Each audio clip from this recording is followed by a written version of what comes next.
two accused, Amanda Jordache and her daughter Elizabeth Jordache, arrived at court with a family friend.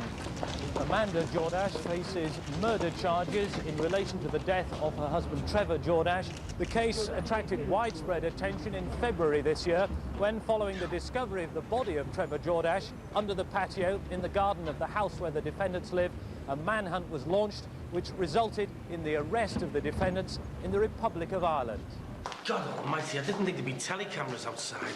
What, after all the stuff in the papers? Well, haven't they said enough about us? Well, we're still big news. Yeah, you will be until all this is over. Better get used to it. I'll see you in a minute. Hey, say cheese. What are you doing? One for the family album, eh? I'll catch us later. Oh, it's cheek of her. Because you'd think you'd be safer here, wouldn't you?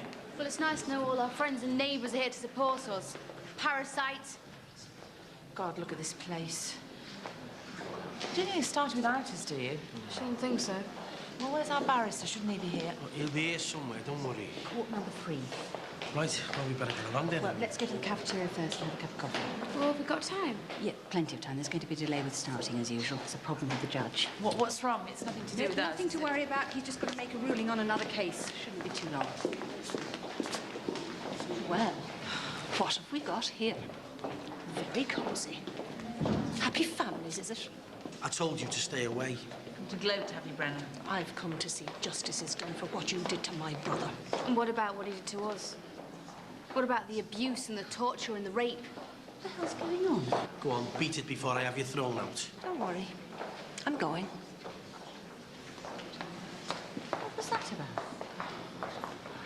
A case of this importance, and not a soul seems to have a clue what's going on. Yeah, it's up for its head, isn't it? I mean, our whole legal system seems to be creaking under the strain. What's all that? Oh, I say, excuse me. Name? Sorry? Name of the case.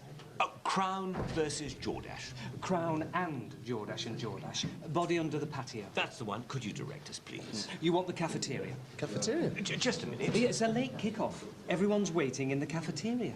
Ah, last-minute legal hitch. Spotted plea bargaining, no doubt. They're probably hammering out an agreement in judges' chambers as we speak. He's tied up on another case. Oh, and a word of advice. Yes? Stick to the coffee. The tea's lousy. Oh, the tea tastes like dishwater. I'm sorry, I forgot to mention this. Morning. Morning, Paul. Hello. How are you feeling? Scared? I don't suppose all this sitting around does much for the old nerves either, does it? Yeah, dear. Waiting for his lordship, I'm afraid. We'll just have to sit down then. So, make yourselves at home. Don't touch the tea. Well, your barrister seems like a decent enough fella. Fella being the operative word. What do you mean? Well, I'd have preferred if we had a woman on our side. But Mr. Anderson's got an excellent reputation. He's very sharp. Yeah, but he's a man. He doesn't know what it's like to be raped. How can he possibly understand what we went through? Look, you have to remember that most of the people in that court are males, and we need them on our side. Now, that might not happen if they see this as a woman's issue. Oh, God. Mick and Bing. Friends of yours. Come to watch us being thrown to the lions. Oh, come on, Beth. They're here to support us.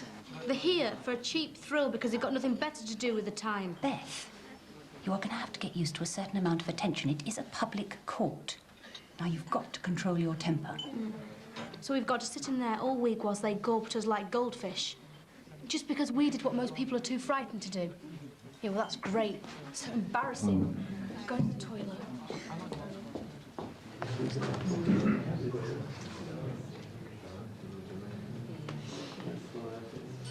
You the usher, mate? Name? What? Name. What do you need my name for? Name of the case. Oh, the case. Well, actually, it's a friend of mine. Well, not so much a friend, you know. More of a neighbour, really, and... Well, I was just passing, so I thought... Name? You know, you wait months to come to trial, and when they get you here, they keep you hanging round. Yeah, well, we shouldn't be much longer. Makes you laugh, though, doesn't it? If that was anybody else being late, they'd probably get done for contempt of court or something. It's absurd in this day and age. Surely they make provision for circumstances like this. Yeah, well, there's only one judge for this case, and if he's not available... Then we have to wait around like spare parts. You all right? Full of the joys of spring. Enjoying your day out, are we? Nothing on the TV? Beth. Come on, Ben. See you later, sir. Okay, easy. Hey, take it easy, Beth. You're only going to go upsetting yourself. You have got to cool down. This is nothing compared to what it's going to be like in that courtroom. You've got to keep calm. I just hope the Jordache girl controls that temper of hers. No judge worth his salt is going to tolerate any of her outbursts, you know. She'll be held in contempt. Can't blame her, though, Ben. I'm beginning to feel the pressure myself. This is nothing compared with the cauldron of the courtroom, Nick. It's going to be a real pressure cooker atmosphere in there, believe me. I've been there myself, mate. Stopping some scally from robbing my house. The pressure in that place, worse than a derby match. Crown and Smith, court number 5. Oh, excuse me. Any news on Crown and Jordache? Oh, sorry, friend. Still waiting on the big white chief. Crown and Smith, court number 5. Crown and Smith, court number 5. Looks like things are beginning to move, eh? Yeah, hopefully won't be much longer. Might be an idea to go to the toilet now, with all this coffee we've been drinking. I'm all right, I've just been. The dust down the corridor. Right, won't be long. Don't worry, I won't be going anywhere without you.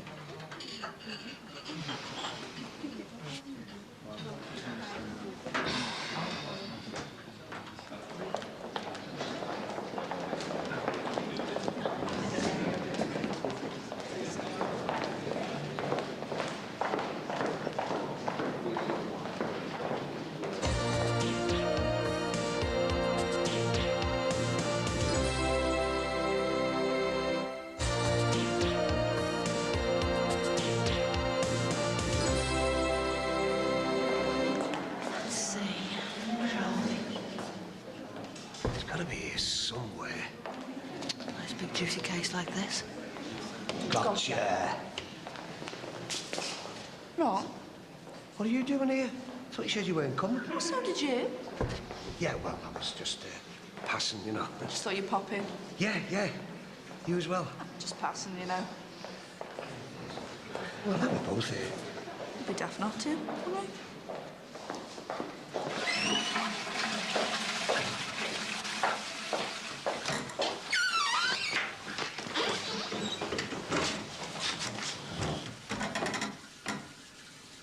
You can wash your hands all you like, Mandy. They'll still be stained with Trevor's blood. Leave me alone. Like you left my brother alone. Buried under the patio, left to rot like an animal. Please. You wouldn't even allow him the dignity of a proper grave. Left the poor man's soul in torment. Me and the girls, we were the ones in torment. You made him do those things, Mandy. You drove him to it. No. Yes. Because you're evil, Mandy. No. You're evil. And you are going to get what you deserve. You and your darling Beth. I'm going to get the solicitor. It's too late for solicitors and barristers. They can't save you. Because you're going away forever. You and that evil daughter of yours. Evil bitches. Rot in hell.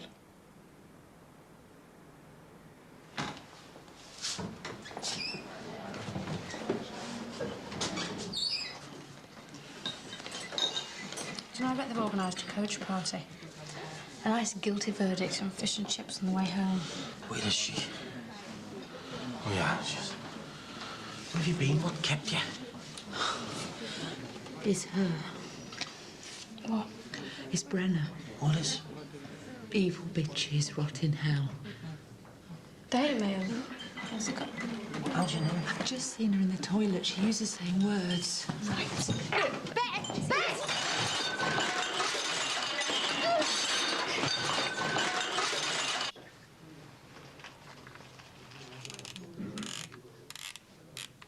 I'll take that. Hey, it's a Christmas present of all in, that was. It'll be at security. You can get it back at close of play. God knows how you got it in here. Didn't you see the signs? No cameras allowed. Yeah, well, we only wanted a couple of snaps, didn't we? You know, souvenirs from the courtroom. You're lucky I haven't thrown the pair of you out. His lordship won't stand for this sort of behaviour in his courtroom. Now, you two, behave yourselves. Suppose both. Good job I didn't bring our max camcorder, isn't it? For God's sake, Beth, you have just assaulted one of the main witnesses for the prosecution. It's not exactly going to endear you with the judge, is it? She deserved it. Yeah, too right she did. The Crown and Jordache, court number 3. This is it, Mum. We're off. So listen carefully. I'm going to do everything I can to help you in there. I will encourage you. I will nurse you. I will cosset you. I will do all I can. But at the end of the day, of course, you will have to help yourselves. So remember everything we've been through. Now, although it's only prosecution statements today, everyone, judge, jury, press, will be watching you. So stay calm.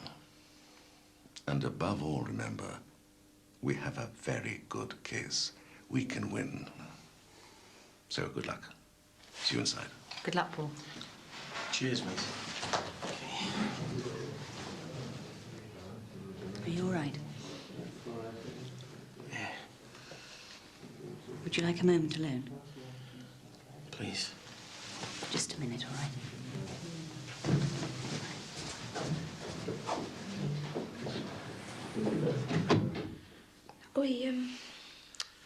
Are we going to be all right, Sinbad? Of course you are. Do you promise? I promise. And you will wait for us, won't you? You won't leave us. Of course I won't.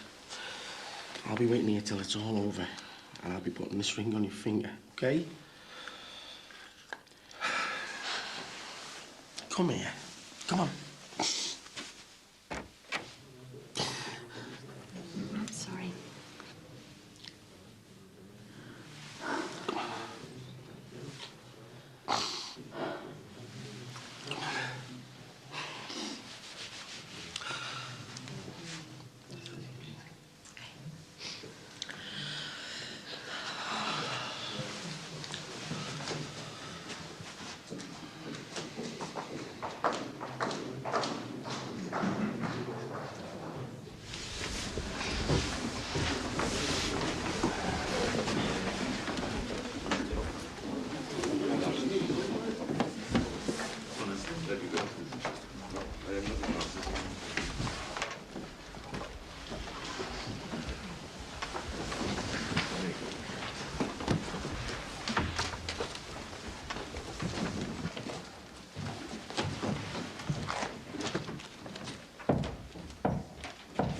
All rise.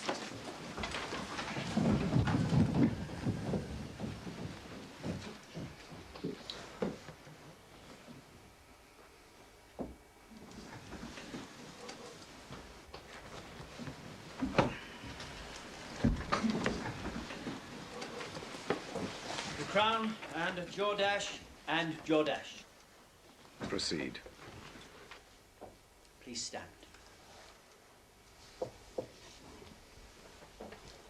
Are you Amanda Jordache? Yes. Are you Elizabeth Jordache? Yes. Amanda Jordache, you are charged on this indictment which contains 2 counts.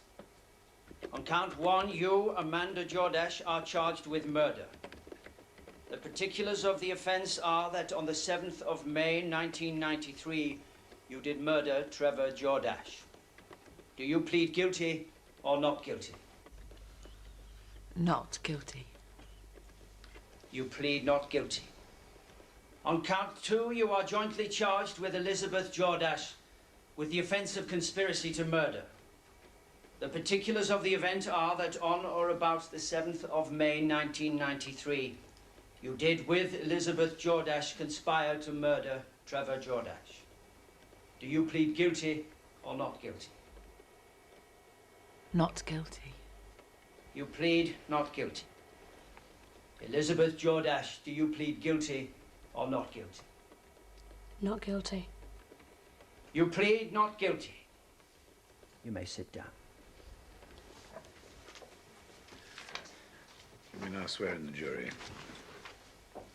Members of the jury, please take the book in your hand and read the oath which is on the card. And it is your charge to say, having heard the evidence, whether the defendants are guilty or not guilty. Counsel for prosecution, you may proceed. Thank you, my lord. I don't like the look of him. Looks like he's going to make real mincemeat of it. Members of the jury, you have heard that Amanda Jordache has been charged with the offence of murder. The murder of her husband, Trevor Jordache. But what is murder? In the eyes of the law, murder is the unlawful killing of a human being with malice aforethought. Or put more simply, it is killing someone with intent. Amanda Jordache is guilty of murder if it can be shown that she killed Trevor Jordache and that indeed it was her intention to do so. It is the submission of the prosecution that Amanda Jordache is guilty as charged. Members of the jury, you have heard that Amanda Jordache is also charged, together with Elizabeth Jordache, of conspiracy to murder Trevor Jordache. Now, we know what murder is, but what is conspiracy to murder? Put simply, conspiracy to murder is an agreement between parties to commit murder. The offence is complete when the agreement is made. In other words, they only have to decide to do it. Amanda and Elizabeth Jordache are guilty of conspiracy to murder if it is shown that there was an agreement to commit murder and that both defendants intended to act upon that plan. Again, it is the submission of the prosecution that Amanda and Elizabeth Jordache are guilty as charged. The defendants have had much coverage in the press and on television, and before I continue, and I'm sure you will agree, my lord, I must ask you to put from your mind anything you have read, heard, or seen concerning the defendants prior to coming to this court. Your verdict must be based solely upon the evidence which is placed before this court. And above all, you must remember the defendants are charged with offences of the utmost gravity, the offences of murder and conspiracy to murder. If I may now deal with the specifics of the case and the evidence the prosecution will be putting before the court. The conspiracy to murder Trevor Jordache. Trevor Jordache, husband of the defendant Amanda Jordache and father of the defendant Elizabeth Jordache, died as the result of a single stab wound. However, it is the events leading up to the killing of Trevor Jordache which primarily concern us with regard to the offence of conspiracy. Before Trevor Jordache was stabbed to death, he had been poisoned. How do we know that? We will hear from a toxicologist that there were traces of poisons, dinitrophenols, found in the victim's liver. The report also states that this poison can have fatal consequences if administered, even in very small doses, to humans. This poison, a now obsolete brand used in the past for killing weeds, was only dispensed in containers carrying a clear warning regarding its dangers. Both defendants admit to obtaining the poison. Both defendants admit to concealing the poison. Both defendants admit to administering the poison to Trevor Jordache by mixing it in his whiskey. In short, both defendants admit to poisoning Trevor Jordache. Moreover, the poison administered by the defendants was of a type which gives little appearance of its presence when mixed with alcohol. This little-known fact strongly suggests that the defendants had given considerable time and research to their plan. And from their course of conduct, you are entitled to infer that there was an agreement between the defendants to poison Trevor Jordache. Let me remind you again of the definition of the offence of conspiracy to murder. It is an agreement between parties to commit murder where the parties concerned intend to carry out that murder. The prosecution intend to prove that there was such an agreement and that both defendants intended to act upon that agreement. However, the best laid plans, despite the considerable research by the defendants, the poisoning was not a success. Did the defendants show any remorse? Elizabeth Jordache, perhaps. Amanda Jordache, certainly not. Plan A having failed, she very quickly resorted to Plan B, which was to stab her husband using a kitchen knife. A cruder, but more effective method of getting rid of an unwanted presence. You will hear from the defense that Amanda Jordache was acting in self-defense when she took the life of Trevor Jordache. You will hear that Amanda Jordache acted to protect her daughter, Elizabeth Jordache, who was allegedly being attacked by the deceased at the time of his death. There is no evidence of such an attack on Elizabeth Jordache. Moreover, we will hear from a pathologist that Trevor Jordache was killed as the result of a single stab wound in the back. Hardly the handiwork of a distraught mother trying to protect her daughter. More the calculated blow of the clinical assassin.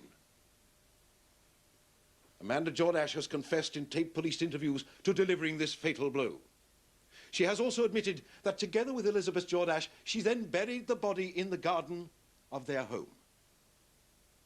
Sometime later, the body of another man was, by her own admission, intentionally misidentified as that of her husband, Trevor Jordache. Amanda Jordache has lied and covered up at every step. When one crime was not successful, another was committed.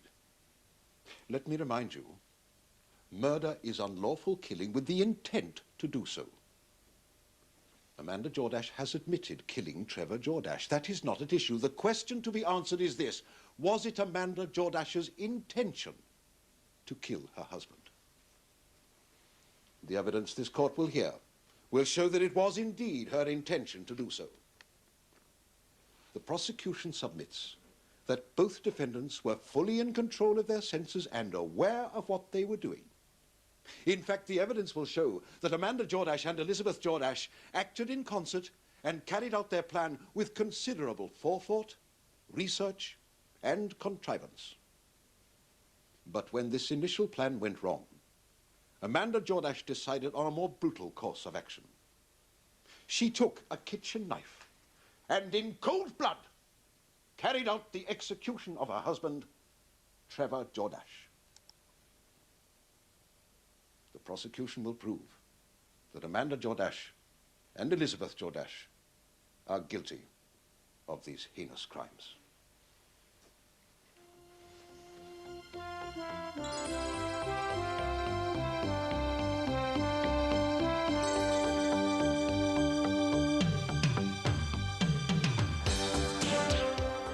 And remember, coverage of the trial continues every night for the rest of this week at 8:30.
Dr. Pinnington, as the forensic toxicologist assigned to this case, what was your role in the scheme of things?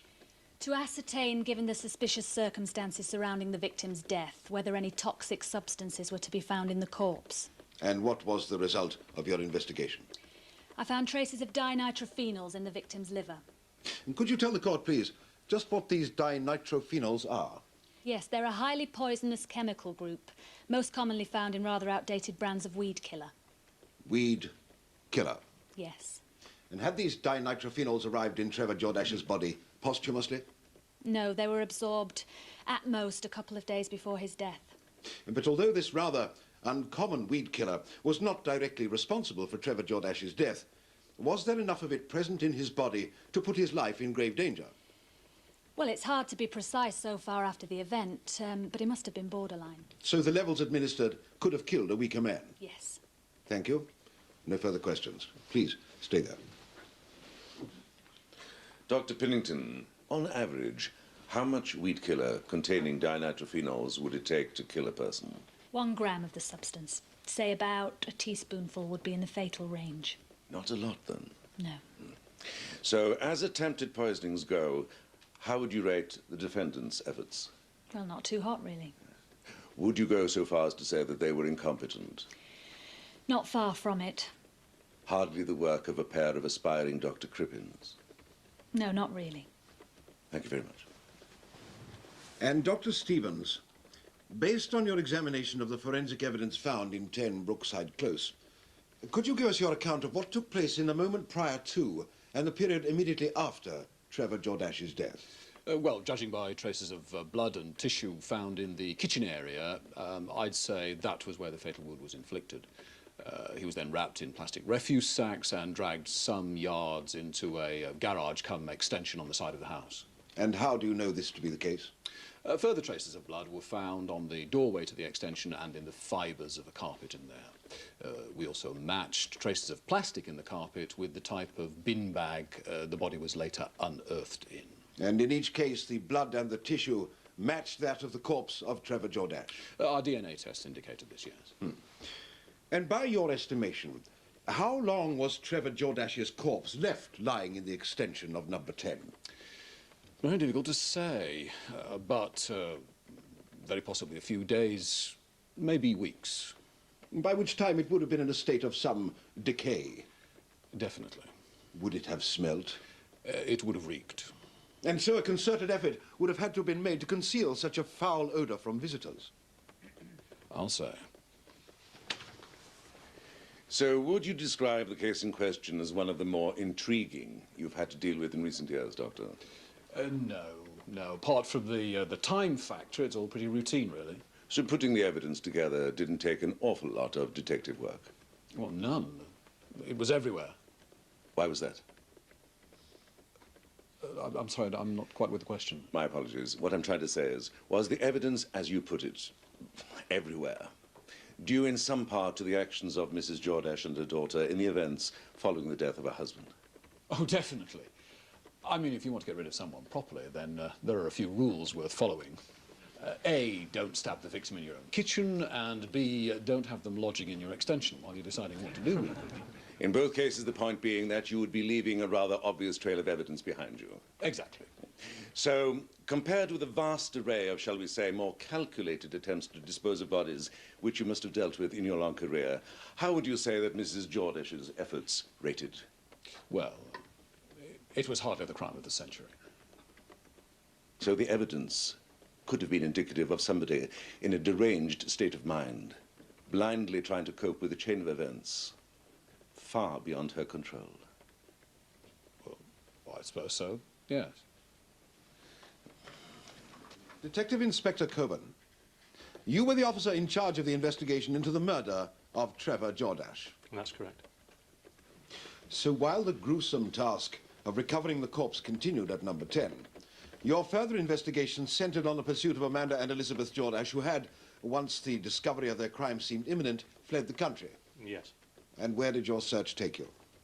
Well, we eventually tracked them down in the Republic of Ireland. They were spotted at various locations in Dunleary, Dublin and Wexford, where our colleagues in the Gardaí finally apprehended them. After Mrs. Jordash and her daughter were arrested, they then underwent lengthy interviews with yourself over a period of how long? 3 days. After spending a week on the run in a strange country. Yes. So tired, hungry and traumatized, two women who never before had been subjected to police interrogation techniques... My lord, Detective Inspector Coburn is employed by the Mersey police force, not the Gestapo. Could you tone down your descriptive powers just a touch, Mr. Anderson? My lord. Two women, never questioned at any great length by police before, gave an account of a series of events which in turn must have been among the most traumatic they'd experienced, in a family history sadly blighted by such trauma. If by that you mean they told us they murdered the husband, yes. Well, you think there were no problems with the circumstances in which those statements were made? No. But we've all heard the tape recordings.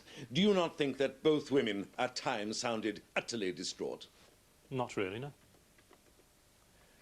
I put it to you, Detective Inspector, that very little of the truth of what really happened in those weeks preceding Trevor Jordash's death can be gleaned from those interviews. That, in fact, they are the scrambled thoughts of two women, so psychologically and physically abused as to be literally frightened out of their wits. That, in fact, those interviews, as an adequate explanation of this whole tragic mess, are not worth the tape they were recorded on.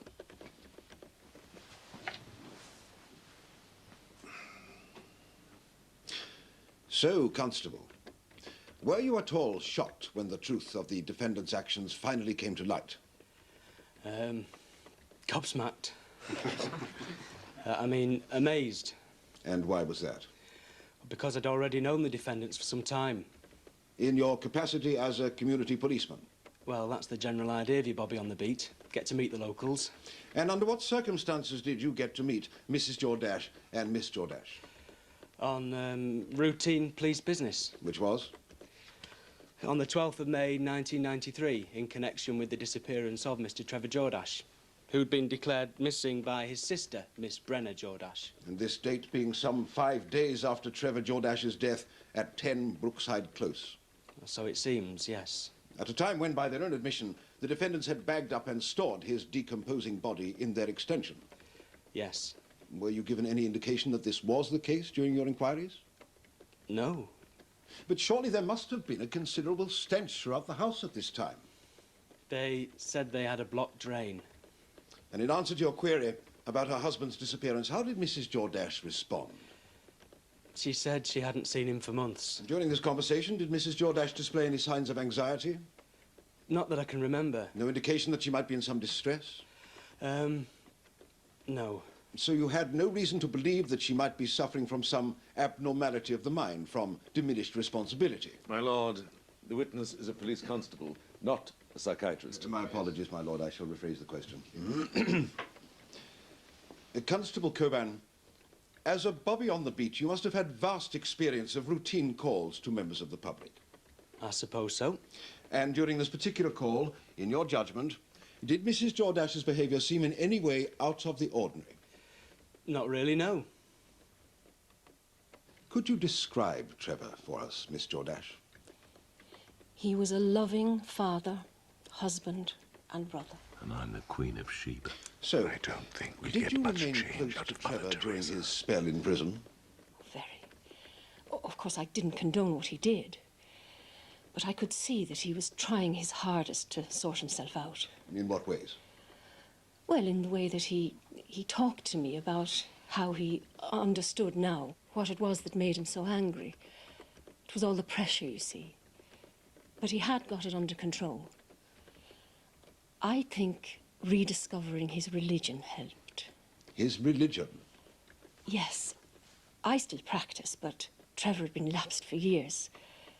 And suddenly one day I visit him in prison and he's got a rosary in his hands. Couldn't believe it. And this renewal of your brother's faith led you to the conclusion that he was a changed man? Very much so.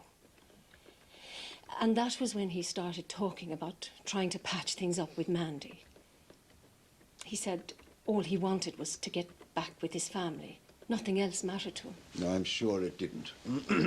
Now, once you had renewed contact with Mrs. Jordache and the girls, did you ever come across Thomas Sweeney? Come across him? Couldn't get away from him. No. He hung around like a bad smell. He was always knocking for his water, drinking tea, selling bits and pieces like some old tinker. Any excuse to get near Mandy. And what did you make of their relationship? It was obvious to anyone with eyes in their head what was really going on. And what was that? Well, he was our fancy man. And it was after you detected signs of this new relationship That Mrs. Jordache told you that Trevor had left their home, this time apparently for good. Yes. And it was at this point that you declared him a missing person. Yes. Why? Because his letters stopped coming. He used to write to you regularly? Every fortnight, without fail. And did anything result from you contacting the police? Yes.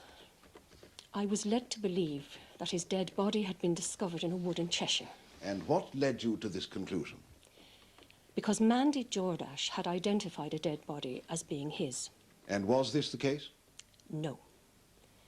I now know it was a complete stranger. No further questions.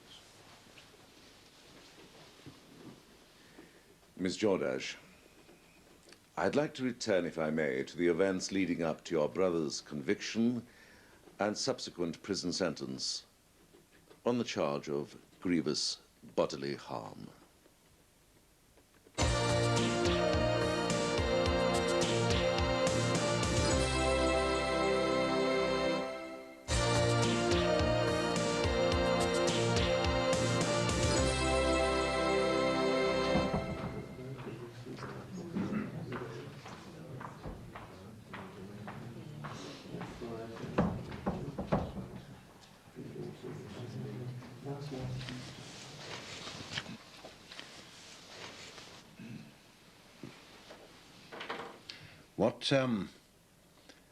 What did you think of your dad, Rachel?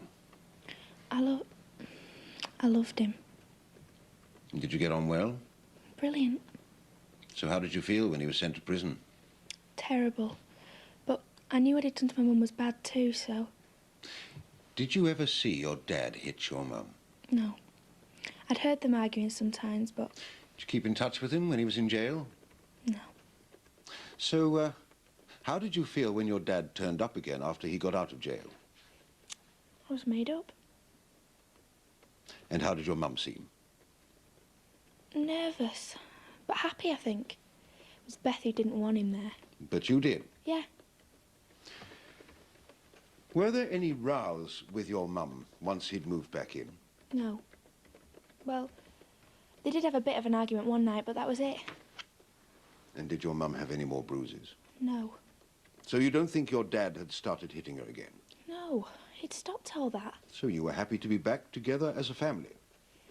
While it lasted. How long was that? A couple of weeks. And then what happened? Mum told me he'd left. Did she say why? No. Just that he didn't want to live with us anymore. And that he'd gone for good. And how did you feel about that? It broke my heart. What about your sister Elizabeth? Oh, she was made up. Did she act any differently from this point on?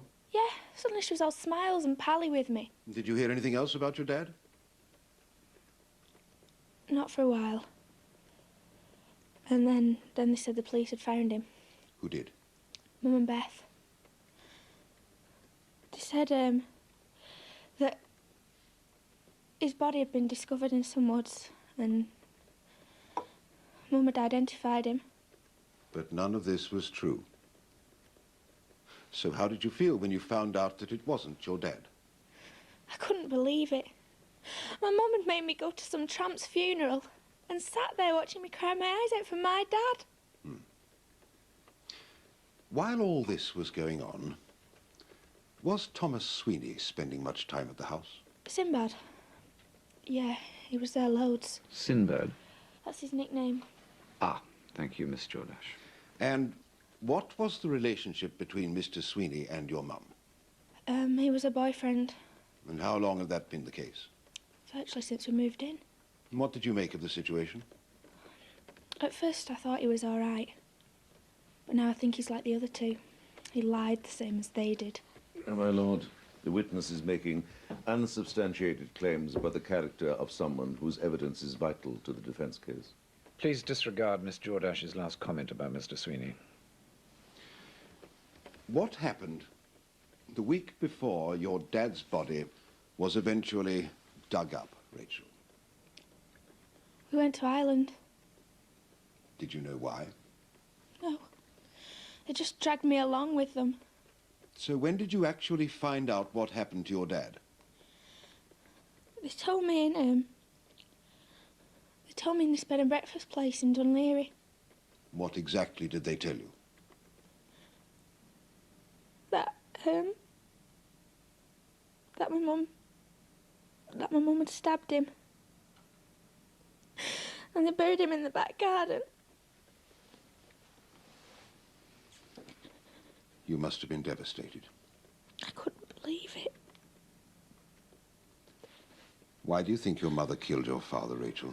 My lord, my learned friend is blatantly leading... I don't know. Because they hated him, I suppose, because he'd hit my mum. Miss Jordache. And Beth helped her because she just hates all Miss men. Jordache, please. I don't care what he did. They still shouldn't have killed him. Rachel, must be hard coping with all this upset. It is, yeah. Your dad dying, your mum in court, all these questions.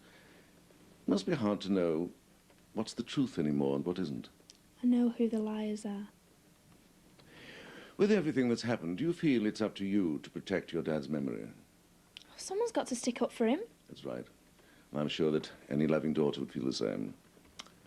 But you have to remember, Rachel, that this is a courtroom and you're under oath to tell the truth, and that you have to be watching out for the point where protecting someone means lying on their behalf. But I haven't lied about anything. I'm not suggesting for one moment you have. Good, because I haven't. Right. So, when your dad came back home, did you and he spend a lot of time together? Loads, yeah. Did he get on really well with you? Yeah. Better sometimes than with Mum or your sister? I don't know, I suppose so. Yes. Why was that, do you think? Well, they were always arguing with him, Beth especially.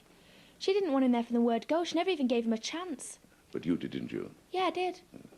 So that when the rows got too much for him, he turned to you? Yeah, Did you feel as though you were the only one who'd listen to him? I was. And did your father usually wait for Mum and Beth to be out before you had these secret little chats together? Sometimes. And sometimes he'd just come up to my room while they were cooking tea or something. What sort of things did you talk about? Anything. Everything, you know, school and stuff. What else? Music, whatever. What did he talk to you about? How he felt about Mum. And how he wished everything could be like it was again. And sometimes if he was really upset, he wouldn't say a thing. He'd just sit there, put his arm round me, and cry. He must have loved you very much to feel he could be so open with you. He did, and I loved him. Was he always so affectionate? How do you mean? Well, were things different after he came back home than before he went to prison? I suppose he spent a bit more time with me when he came out. But that's because he needed me. So he became more affectionate? Yeah, I suppose so. How did this affection show itself? Hugging, tickling my feet. He was always messing around. And how old were you when he came to the house in Brookside Close?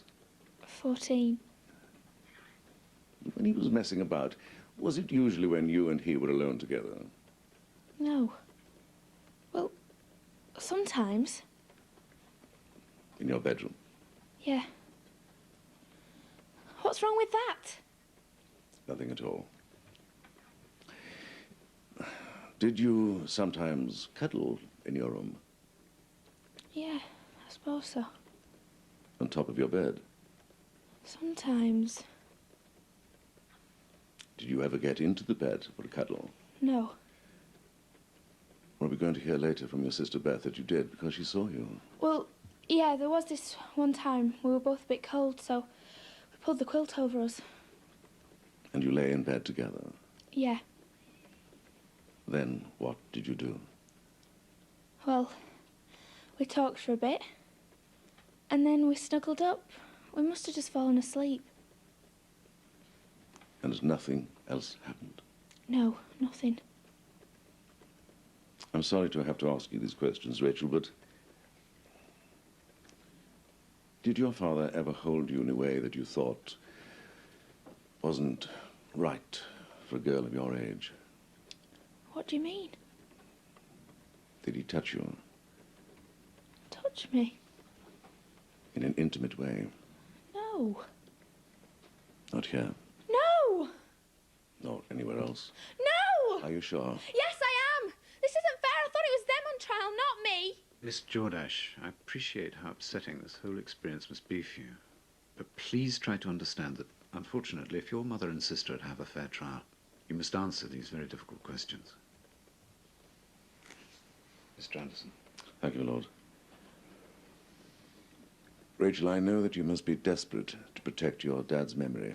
I'm not protecting anyone. All I'm doing is telling the truth. Oh, for God's sake, just leave her alone. Mrs. Jordache, please. I will not tolerate any further outbursts, whether they're stemming from maternal concerns or otherwise.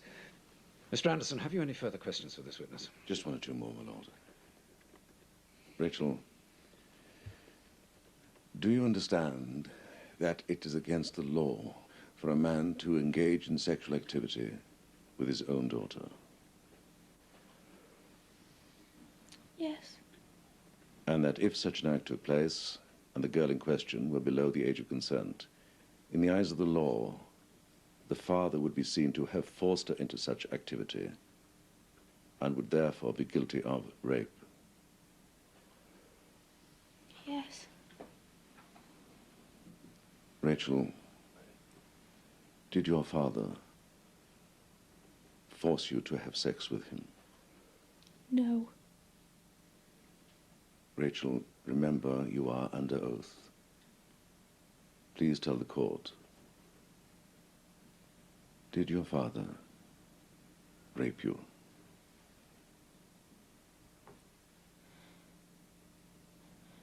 No, he didn't.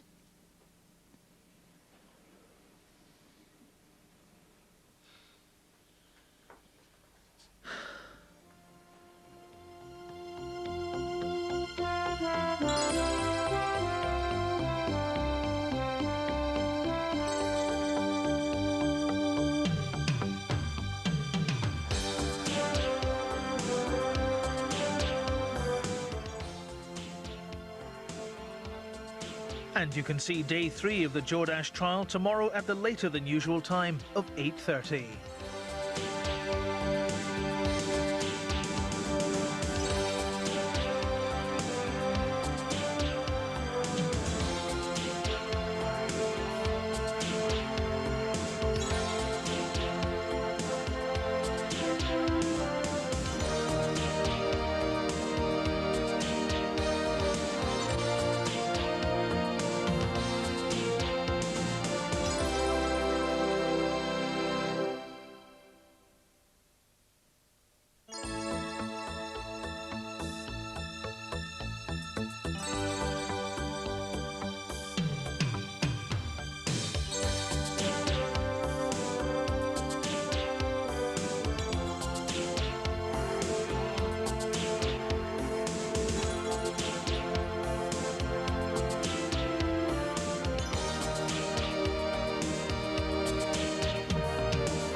Game on.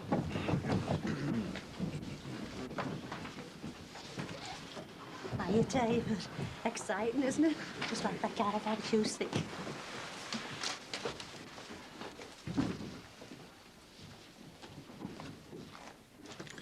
Ladies and gentlemen of the jury, the case being presented to you in this court is far more than just a simple murder trial. It is primarily, as you will hear, a tale of human tragedy, of utter despair. And at the heart of that tale, indeed of this trial, there is one vital question that you must keep asking yourselves. How did these two women, a loving mother with two teenage daughters, and a very bright university student with everything in front of her end up in that dock, accused of crimes such as murder and conspiracy to murder? The evidence you will hear in this court is an account of the hellish journey which brought them to that dock. It is a story of psychosis, of sociopathic domestic violence, of incestuous rape, a story of cumulative abuse, a story of how an intolerable catalogue of psychological, sexual, and physical violence drove these two women closer and closer to the precipice, the unimaginable, and of how that abuse so provoked and unbalanced them both as to render them convinced that their only option, their only hope of ending this misery was to kill the beast that Trevor Jordache, husband, father, had become. I'd like to call Mrs. Amanda Jordache.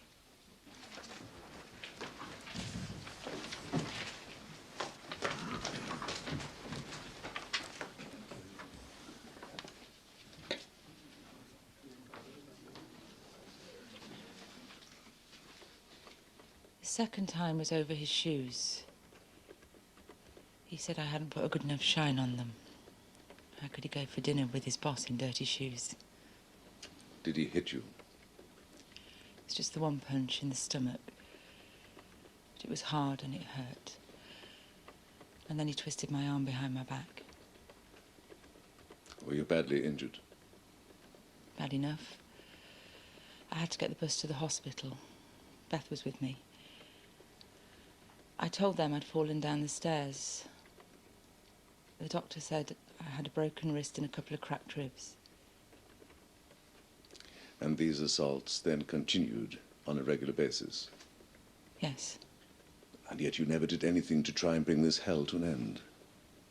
No. I was trying to protect the girls. But then I found out what had happened with Beth. And then, what did you do? I threatened him with the police, but he just went mad.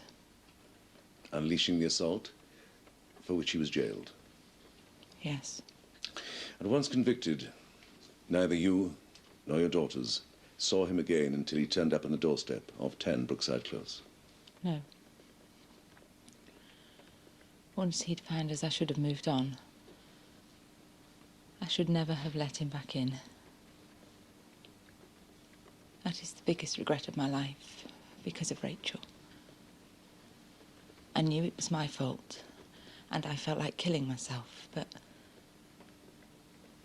I couldn't get what he'd done to the girls out of my mind, what was left of it.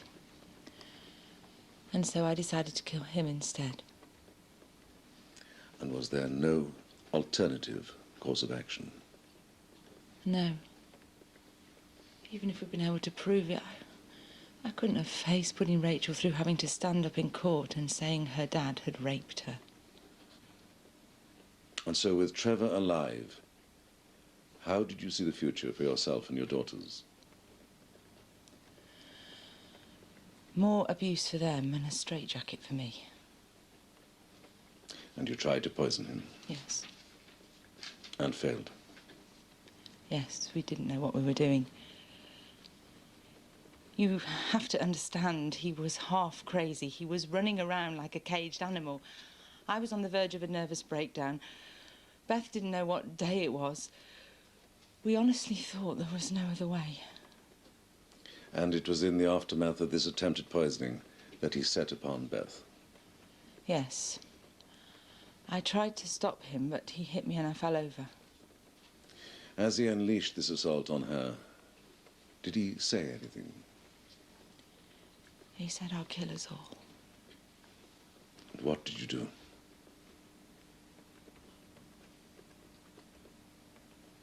I picked myself up, opened a drawer, pulled out a bread knife and stabbed him. There was nothing else I could do. Thank you, Mrs. Jordache. Would you please stay there?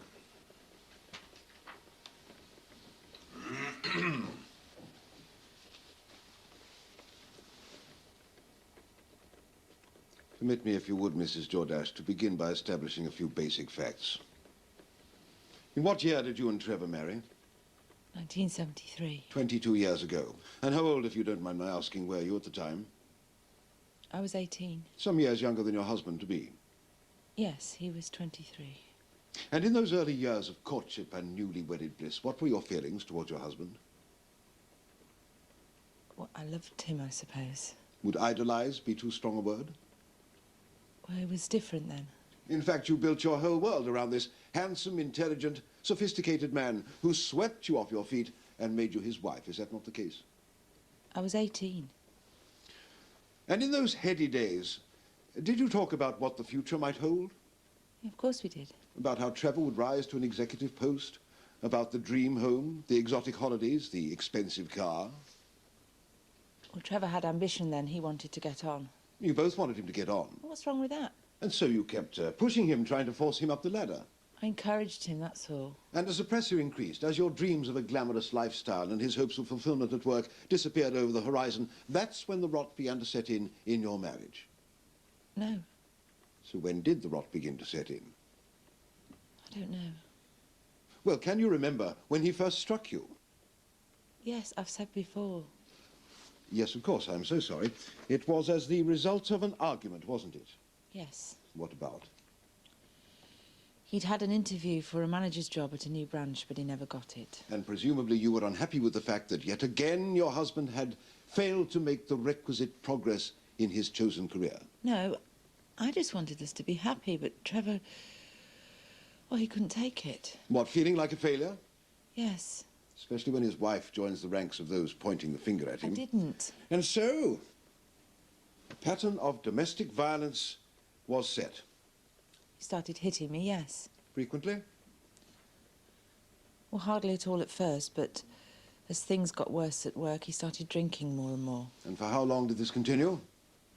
Years. And yet, prior to your pressing charges against him in 1990, you never once reported it to the police. No. Why not? I don't know. So what was it that eventually prompted you to make a complaint? Because he raped my daughter. I thought it was because he assaulted you. That's what's stated in the police records. The reason he beat me up was because I threatened to tell the police about what happened with Beth. So you waited until you were viciously beaten before deciding to do something about your own daughter's alleged rape? I was scared. So then you reported the rape to the police? You know I didn't. What did you do? I reported the assault. Why? To protect Beth. I didn't think she could cope with it all. So your idea of protecting your daughter from an alleged incestuous rapist was to allow him to continue to live under your roof until such time as he decided to give you a beating? I got him locked up, didn't I? Yes, for grievous bodily harm. The only crime I would suggest to you that Trevor was actually guilty of and for which he served his sentence. No. Moving on to the time Trevor spent in prison, how did your life change after his conviction? Well, we had to give up the house. Not that I was keen on staying there anyway, and so Mrs. Shackleton offered us a place in a women's refuge. Which you accepted? Yes. And did Trevor contact you at all during this time? He wrote to me. At the refuge? No, at our old address. The letters were forwarded on to me. And did you reply to these letters? No. Did you let the girls read them? No. Why not? I wanted them to try and get used to life without him. So you denied both your daughters any form of contact with their father? He'd raped Beth. Yes, so you keep saying, but as you made similar allegations in this court on behalf of your other daughter, Rachel, allegations which she refuted outright in her sworn testimony to this court, what are we to believe? It's true. On receipt of these letters, did you read them? Yes. What tone did they take? Well, they were very apologetic, full of stuff about how he'd changed and he wanted me to give him another chance. But you rejected these pleas out of hand, determined you would not have him back? Yes. And further to this aim, what action did you take when his release date loomed? I took up Mrs. Shackleton's offer of a safe house. A new house, in a new city, away from the threat of Trevor. All I wanted was a fresh start. For you and your girls? Yes. And you entrusted Mrs. Shackleton to help you in this task? Yes. So why, when Trevor tracked you down after his release from prison, did you immediately welcome him back with open arms? I didn't. But wasn't he resident in the house within days of his reappearance? No, it took longer than that. What did? I don't know. It's all so confusing. He was dossing down in this awful flat, and he was pathetic. You visited him in this flat? Yes. I felt sorry for him. You paid a courtesy call to a man you'd sworn never to see again? Well, he begged me to see him. And then felt sympathy for somebody you alleged to have raped both your daughters? I don't know what I felt. So, what did you talk about during this visit? He wanted me to give it another go. He was virtually on his hands and knees, grovelling for a chance to put it right. He said he was a different man. And you took him at his word? No. No? But didn't you subsequently invite him back to your own home? Yes. Violating your agreement with Mrs. Shackleton? Yes. Not to mention, if your allegations are to be believed, again putting your children at risk of sexual abuse. Yes, yes, yes! Why, Mrs. Jordache? You tell me.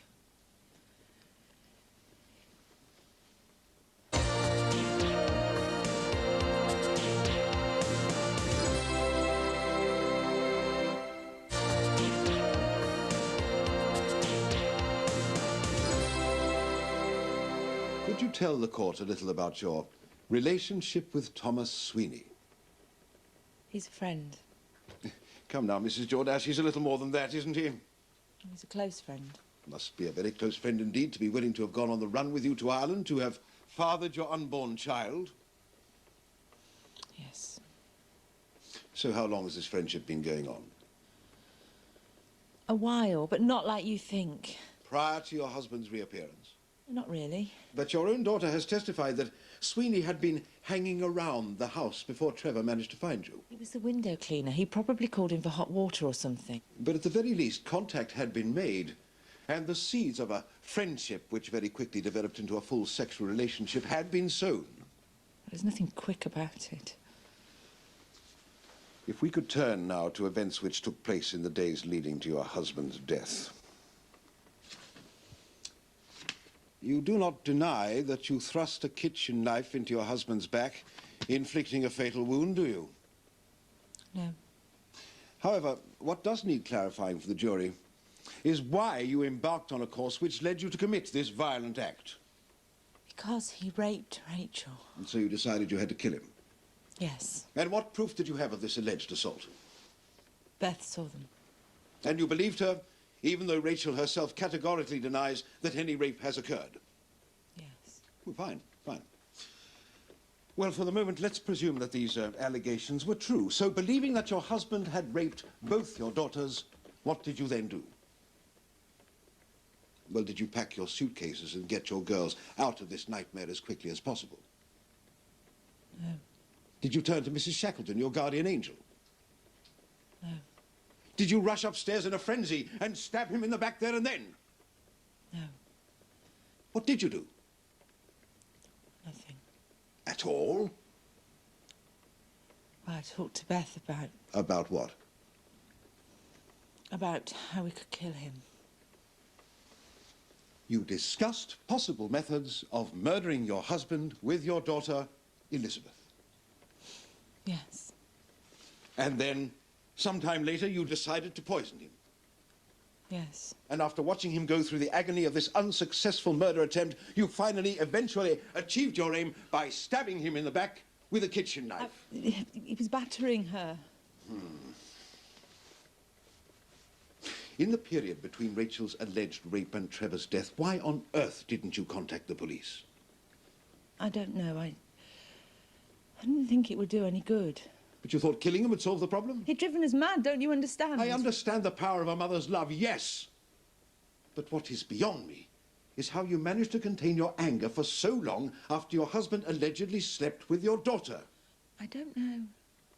And after all the alleged beatings, and after the second of 2 alleged rapes... I'm not forgetting all the times he raped me. You suddenly decided in the cold light of day that now was the time you had to kill him. I did it because he was beating the life out of my daughter. I did it because he would have killed Beth, me, Rachel, and himself. Wasn't it you who was trying to kill him? Well, what else could we do? Well, report his actions to the police, I would suggest. But instead you chose to thrust a knife into his back. And then, having committed this act, in the name of saving your daughters, one of whom had acted as your accomplice, what did you then do? We put his body in the extension. We put his body in the extension, you and your daughter Elizabeth. Yes. In refuse sacks, like so much rubbish. Oh, there is one minor detail we've overlooked in this rather chilling scenario. Around the time of Trevor's mock funeral, which I'll return to later, you fobbed your sister-in-law Brenner off with a signet ring as a memento of her late brother.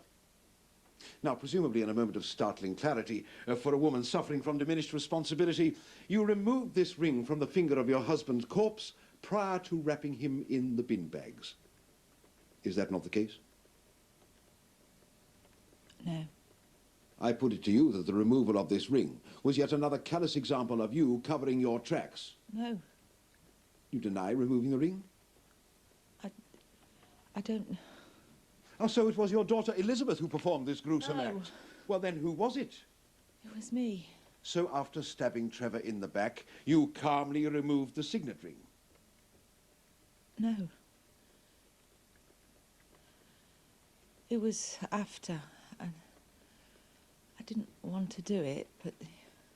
But what? Sister Brenner was asking questions and we had to keep her away somehow. When was this? You know when. It was around the time of the funeral. Are you telling me? Yes. I dug him up. You dug him up? On your own? With no help from your daughter Elizabeth or anyone else? No. You dug up the dead body of the man you stabbed in order to pull a signet ring from the putrefying flesh of his rotting hand? Yes. In order to pacify your sister-in-law? Yes. I had no choice. Just as you had no choice when you lied about the corpse in the extension. Just as you lied about the abusive phone call to keep that corpse alive in the eyes of the law. Well, it was neither that or give up. Oh, there was no way you were going to give up, was there? Not after all the hard work you and Elizabeth had put in. Well, what else could we do? And so in the meantime, your relationship with Thomas Sweeney continued to flourish. Yes. So at this point, things went thankfully quiet. And then came the pièce de résistance. A body was found by police in Woodland. A body which, when they ran through their records, roughly matched the description in terms of size and age of Trevor Jordache, who'd been placed on their missing persons register some months before by his sister Brenner. Did the police contact you regarding the discovery of this body? Yes. Tell the court what happened next. They, asked me to go and see if it was Trevor. And did you? Yes. Even though you knew it to be a complete stranger? Yes. And on being shown various items of clothing belonging to the dead man, what did you do? I said they were Trevor's things. You identified an anonymous corpse as the man you had killed and buried under your patio. Yes. Brilliant. What? You saw your chance and you grabbed it with both hands. No. What did Elizabeth think of this turn of events? I don't know. Well, she knew where the real Trevor was. How did she react?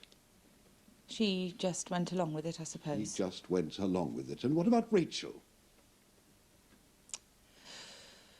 She was heartbroken. She thought her dad was dead. He was. I know, but... So, what did you do with this unknown corpse, and now that it was, presumably, your responsibility? We had a funeral. And was Rachel there? Well, how could I keep her away? At least it gave her a chance to grieve. For whom? The body in that coffin was not that of her dead father. You inflicted a sham funeral for him upon your own daughter. The same daughter you claim to have protected by planning and carrying out the murder of Trevor Jordache. Yes. And we're expected to believe that these were the actions of a woman suffering from diminished responsibility? Well, can't you see we both were? The whole thing was insane. Even now, the act doesn't falter. This is not an act. And so life went on. You got rid of your husband, you got to keep the safe home, you got the boyfriend, and you got the baby. You must have been devastated when, after all this time, the body came up. Believe it or not, I was almost relieved. Relieved. If those drains hadn't flooded your neighbour's garden, if that fluke hadn't ruined all your plans, would you have given yourself up? I don't know. Would you have told your daughter Elizabeth to give herself up? No. Of course you wouldn't. That would have meant throwing away everything you dreamed of. Your house, your man, your child. That man raped my children. No, that man failed you. Didn't he? He failed you by shattering the dreams of an innocent 18-year-old girl. There were no rapes, were there? There was no incest. Just a wife lying in a hospital bed, battered and hell-bent on revenge. You can't kill a man just because he hits you. Diminished responsibility. You've shown traits of criminal genius, Mrs. Jordache. And self-defense? I'd say it was Trevor who was in need of defending. No further questions.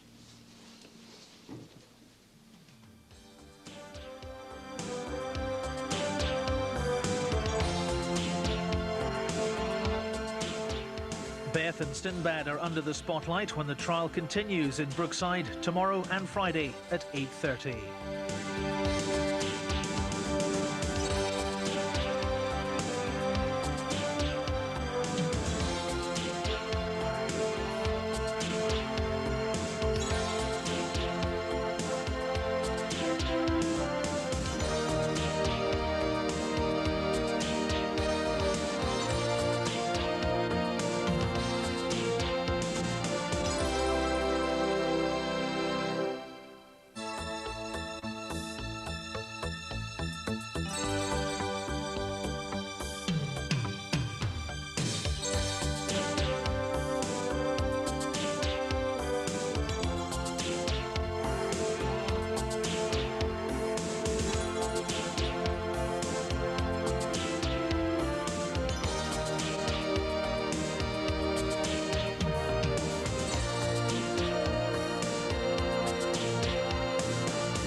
I swear by Almighty God that the evidence I shall give shall be the truth, the whole truth, and nothing but the truth.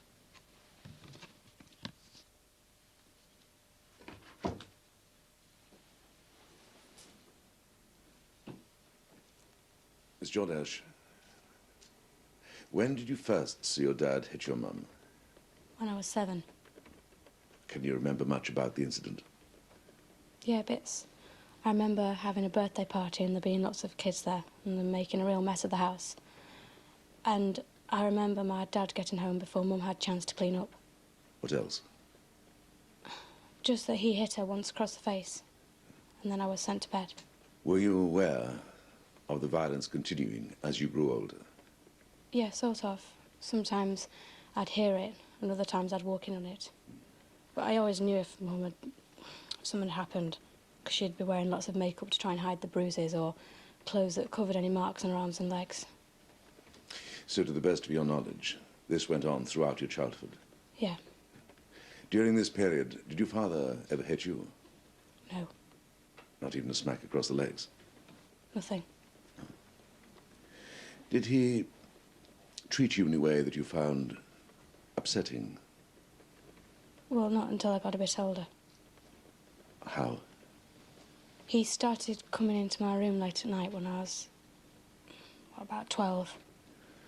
Was there a pattern to these visits? That was usually after him and Mum had had an argument. What would happen after he came in? He'd hold me tightly or lay down next to me. Did he say anything? He just said that he was sorry that him and Mum weren't getting on. Is that all? No, after a while he started saying that he wished Mum could be more like me and that we could all be happy then. Were you comfortable with the situation? No. Why not? Because I was worried about my mum. And I didn't like the way he held me. This went on over a long period. Yeah, Did it follow the same pattern? for a while. And then one day What? he touched me. Where? My breast. Dirty git. Did he say anything about touching you? He just said that I wasn't to tell Mum because she wouldn't understand. And did this touching become a regular thing? It got worse. Would you tell the court how? One night my mum had gone out and he came into my room like he always did. But this time he forced my hand down his trousers onto his penis. And then he just kept telling me that he loved me. And then he proved it. How, Beth? He got into my bed and he lifted up my nightie and he pulled his trousers down and then he raped me. So what was life like at home in the weeks leading up to your father's death? It was like I was living in a nightmare. How? Because we should never have let him back in. He terrorised us. He took over and he started drinking and hitting Mum again. Did he make any approaches to you? No. I wouldn't even talk to him, let alone allow him to touch me. Was he violent in any way towards you? Not until towards the end. It was the only way he had left of trying to control me. How did you cope with all this? I didn't. At first I tried to fight him, I tried to push him out, but it was no good, so I just gave up and I pretended he wasn't there. So what was it that transformed you from a state of bitter acceptance into someone so distraught, so torn apart, that you were driven to lace your father's scotch with weed killer? I came in one night and found my mum lying on the floor. She'd been beaten unconscious. And then I went upstairs to check on my sister. And I found my dad lying in bed with Rachel with his arms around her. Just like he had with me. So how did the sight of seeing your own sister subjected to the same ordeal as you faced make you feel? Well, I couldn't feel anything at first. And then it was like my head was going to explode. I kept hearing this voice over and over in my head saying, "Kill him, kill him, kill him, kill him." Is that what you wanted to do? No. I just wanted my mum and Rachel to be safe. I wanted him out of our lives before he drove us all mad or killed us. I didn't know what I was doing or what I was thinking, just that there was this man living with these 3 women and he'd raped them all. And somebody somehow had to do something about it.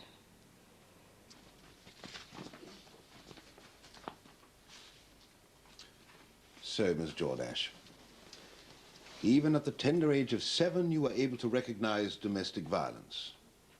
Well, you know what I mean. I saw him hit her. And how often were you witness to such scenes? Well, I don't know exactly. Well, once a week, a month, a year. It's hard to say. So you can't tell me how often your father allegedly beat your mother, but you can remember the minutest detail from your 7th birthday party. Yes. You were witness to one other incident, weren't you, Miss Jordache? An incident which took place on the 5th of September, 1990. Yes. The night your father put your mother in hospital. An assault for which he was charged with grievous bodily harm and subsequently imprisoned. I should have been given life. And you were witness to the whole assault? Yeah, I saw it all through a crack in the living room door. He beat it to a pulp. That must have been a very traumatic experience. Oh, yeah, it was. So traumatic that it fundamentally influenced your perspective both on your father's past and on events yet to unfold? No. So witnessing that vicious assault didn't change your opinion of your father? No, I already knew exactly what I thought of him. Are you referring to your claim that he sexually abused you? Yes. The claim that you repeated to your mother soon after the alleged incident took place? Yes. And a claim which remains unsubstantiated? Well, he was hardly going to advertise it in the paper, was he? Well, I don't know. He's not here to answer for himself, is he? No, he's not. So why is it, do you think, that when you went to your mother, distraught, alleging that your own father had raped you, she did nothing to protect you from further assault? Well, she wanted to, but she was terrified of him. All the more reason to report his alleged crimes. But that's why he beat her, because she threatened him with the police. There was no sexual abuse, was there, Elizabeth? Yes, there was. And you didn't tell your mum anything, and she wasn't beaten up by your father because she threatened him with the police. He battered her. Yes, yes, he did. But over something else, something between them that we'll probably never know about. You're Not wrong. because of a sexual assault that never took place. You're wrong. You can't seriously expect me to believe that having been beaten by her husband for confronting him with the rape of his own daughter, your mother then failed to report this fact to the police, settling instead for an assault charge. That's what happened. No. Your mother was assaulted, your father was brought to book for that assault, nothing else. There were no hints of sexual abuse. No. They came later, a product of your fertile imagination. No. The same imagination that cooked up similar accusations against your father concerning Rachel. Where are you getting all this stuff from? Well, let us examine the facts for a moment. On the night you allege your father forced himself on your sister, exactly what did you see? My dad, lying in the bed under the quilt with Rachel with his arms wrapped round her. And? That was all? Oh, yeah. And has a loving father no right to cuddle his daughter in such a manner? Particularly when it transpires the other two women in his life are planning to kill him. Seems to me that Rachel was the only member of his family willing to offer him any genuine affection. He raped her. You saw no rape? You heard no rape? Your own sister testified that there was no rape. I know exactly what he did. No, that's what you wanted to believe. Because it fitted in neatly with the image you had of your father. A man who you witnessed 5 years before batter your mother with such ferocity that you could never bring yourself to forgive or forget. No, I couldn't. Not after what And he'd your done to us all. pathological hatred of Trevor was fueled not by any sex attack on you or your sister Rachel, but by your mother, drumming it into you that someday, one day, somehow, you could get your vengeance. No. And upon his release from prison and reappearance in your home between you, you hatched a plot to kill him, convinced that was the only way to wipe out the pain of the memory of that beating. You don't know what he was... When did you decide to kill him, Elizabeth? After he raped Rachel. Then why didn't you report this alleged rape? We had no proof. There was nothing to prove. He was beating me. Driving you mad? Yes. We heard an expert witness testify to the agony involved in being poisoned by the weed killer you administered to your father. Would you say Trevor suffered much after you and your mother poisoned him? He was in pain, yes. For several days up until his death? Yes. By which time he was virtually incapacitated. Well, he was still strong enough to beat the hell out of me. And it was during this alleged attack that your mother stabbed and killed him. Yes. What exactly was the root cause of this alleged attack? I don't know. We had an argument and he blew up. Despite the fact that his strength must have been massively debilitated as a result of the weed killer you and your mother had given him? Yes. Was there an argument that day, Miss Jordache? Or did you simply lure Trevor out into the open so that your mother could finish him off? He was beating me. He was ranting and raving, saying he was going to kill us all. Why? Because that's what he was like. Why would a man crippled in pain suddenly decide to launch into a verbal and physical attack with his own daughter? Did you provoke him? No. Ah, was that part of the plan? Engineer an argument so the neighbours would hear, add another brick to your wall of defence? No. How did you provoke him that day? Did you tell him about the weed killer?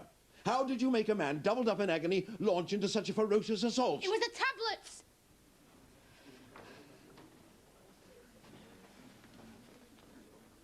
What? Nothing. What tablets? He deserved it. Deserved what? To die. What tablets? The ones I was crushing up to put in his hot milk because the weed killer didn't work. We had to get rid of him. We didn't know what else to do. For God's sake, the man was a psychopath. So your father attacked you while debilitated from the effects of the weed killer poisoning because he caught you trying to prepare a drug overdose for him. Yeah. And then supposedly in the heat of the moment, your mother stabbed and killed him? Yes. He was driving us mad. No further questions. What? No further questions. Well, I've got a few questions. Miss Jordache. I want to know why we're on trial for protecting ourselves against that vicious... Miss Jordache. I want to know why he was never punished for what he did to us.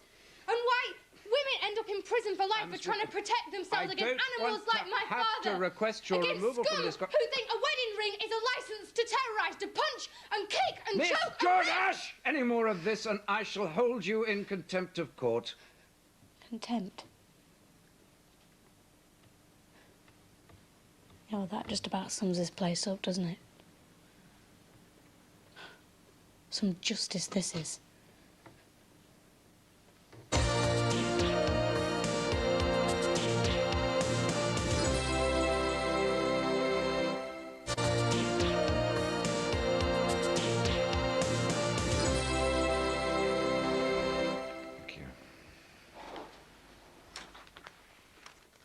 Dr. McCallion, while the ladies and gentlemen of the jury peruse these photographs, could you possibly talk us through the injuries sustained by Mrs. Jordache during the assault in question, as documented in these photographs? Yes. Multiple contusions to the lower left and right tibia, a hairline fracture of the right femur, multiple fractures to the rib cage, fracture to the left wrist, multiple contusions to both upper arms, multiple facial fractures to the jaw, cheekbones, and nose. Mrs. Shackleton, what was it that led you to believe that this was a case which merited your organization's urgent attention? Well, we were very much disturbed by the ferocity of the attack for which he was imprisoned. Could you expand on that, please? Well, from what I saw of Mrs. Jordache's injuries, her husband seemed to have crossed the line between the calculated bullying violence we come across every day into something more frenzied. I would say it was more by luck than judgment that she wasn't killed during that last assault. So, Amanda Jordache, having placed herself in your hands, took the refuge you offered, made this safe house her home, and then proceeded to lie about phone calls that were never made, letters that were never written, and in a complete about-turn took in the very man you were meant to be protecting her from. A fact you only learned 2 years later when his corpse was exhumed from the back garden of your safe house. Is that correct? Yes. Thank you. Dr. Cunningham, in drawing your conclusion that Amanda Jordache had indeed suffered from abnormality of mind, you make references to a condition known as chronic post-traumatic stress disorder. Yes. What is the nature of this condition? It's suffered by a person who's been subjected to a traumatic experience of exceptional severity involving a threat to life or to bodily integrity. And Amanda Jordache, and indeed Elizabeth Jordache, showed symptoms of this disorder? Yes, at various points in their interviews and to varying degrees. They showed most of the classic symptoms.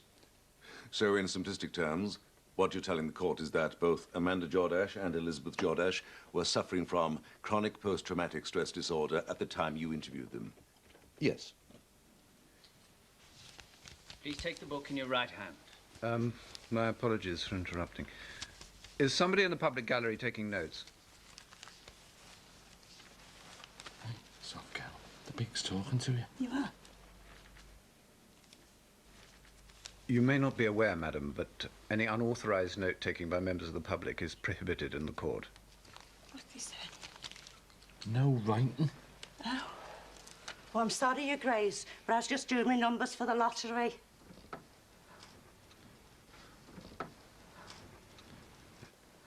Mr. Sweeney, how long have you known Mrs. Jordache? Just on 2 years now. And what did you know of her domestic situation? Not much. And nothing of her husband's violent nature? Not at first, and then I knocked around for something one night, and I saw him battering her. It was horrible. It's then that it all fell into place. Oh, how she changed after Trevor turned up on the doorstep. She became a complete nervous wreck overnight. When you witnessed this assault, why didn't you intervene in some way? Wish I had done now. Suppose at the time I thought that I would have just made things worse.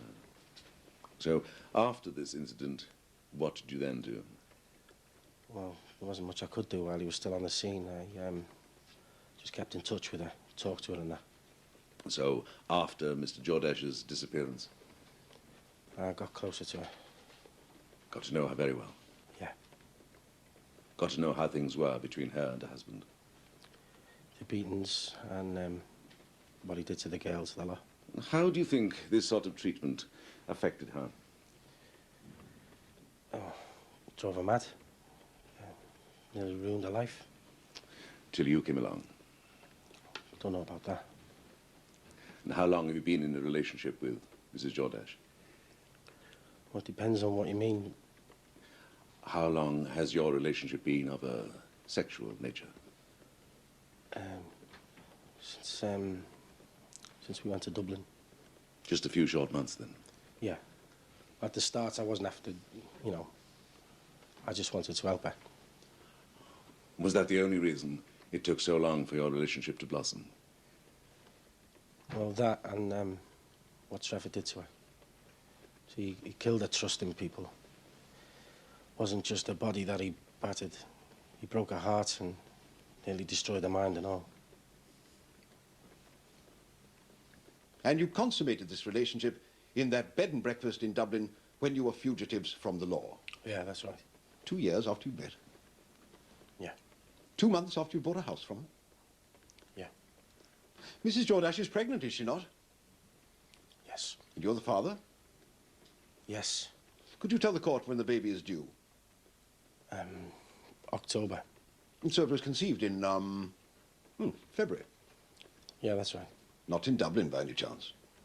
Yes. Following your first liaison with Mrs. Jordache? Yes. That's incredible, isn't it? What is? Well, that you expect the court to believe that you had no kind of physical relationship with a woman that you effectively courted for the best part of 2 years, and that on the occasion of your very first sexual encounter, you make her pregnant. It's true. When did she tell you she'd killed him? Before we went to Ireland. No. Yes? No, you knew earlier. You were lovers earlier. No. Both Brenner and Rachel Jordache say you were. No. Mr. Sweeney, earlier under oath, you said your relationship with Mrs. Jordache began because you wanted to help her. Yeah, that's right. Well, why her and not any of the other customers on your window cleaning round? Because she needed help. I put it to you, Mr. Sweeney, that far from having some overdeveloped sense of philanthropy, there was in fact a major degree of self-interest in your actions, motivated by a strong physical attraction for Mrs. Jordache, an attraction which was mutual, and which gradually, very quickly developed into a full-blown affair sometime prior to Trevor Jordache's death. No. So you deny being attracted to the mother of your unborn child? No, but... Indeed, such was the strength of your attraction. Is it not the case that you would have been willing to do anything on her behalf? Mr. Sweeney? Would you or would you not have been willing to do anything to help Amanda Jordache in her hour of need? Yes.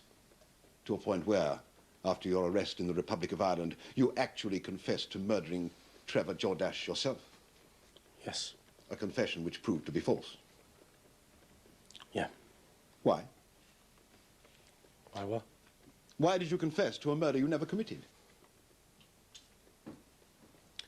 Because I'd have been happy to stand in that dock for the pair of them. You don't know what their life was like. You don't know what that animal did to them. Neither do you, Mr. Sweeney. All you know is what you were told by Amanda Jordash, a woman with whom you were utterly besotted. She told me the truth. No, no, no. She told you a pack of lies, and you believed her because you had to. And when she had you completely under her spell, she made you privy to her horrific crime. No, you've got it all wrong. How else could you live with that dreadful secret? How else could your conscience allow you to remain silent and keep the woman you love out of prison than by convincing yourself that her outlandish allegations of rape and incest rang true? No, you've got it all wrong. I pity you, Mr. Sweeney. You've been used from start to finish by a woman with one aim in mind. No. To evade punishment for the slaying of her husband, Amanda Jordash drew you like a moth to a flame. She created a fictitious world of abuse for you to sympathize with, made you her confessor so that she could offload her guilt, forced you to buy the very house where this heinous crime took place, snared you into fathering her child, and finally pushed you into a pathetic, failed attempt to carry the can for Trevor Jordash's murder. It wasn't like that. You've been a fool, Mr. Sweeney. But then again, who in the face of such manipulative prowess would have a hope in Hades of escaping such a web? No further questions.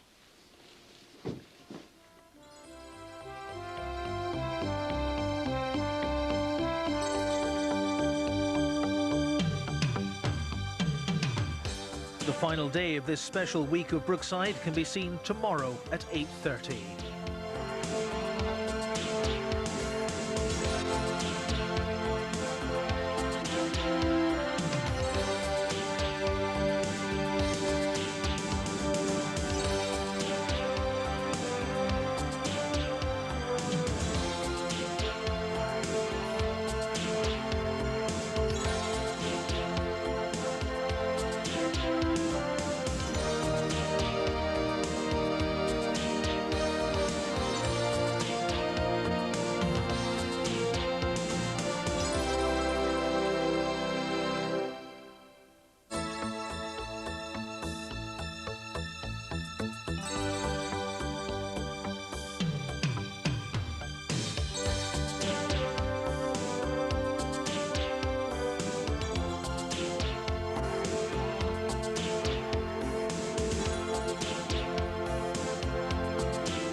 Do you want to say you're sorry?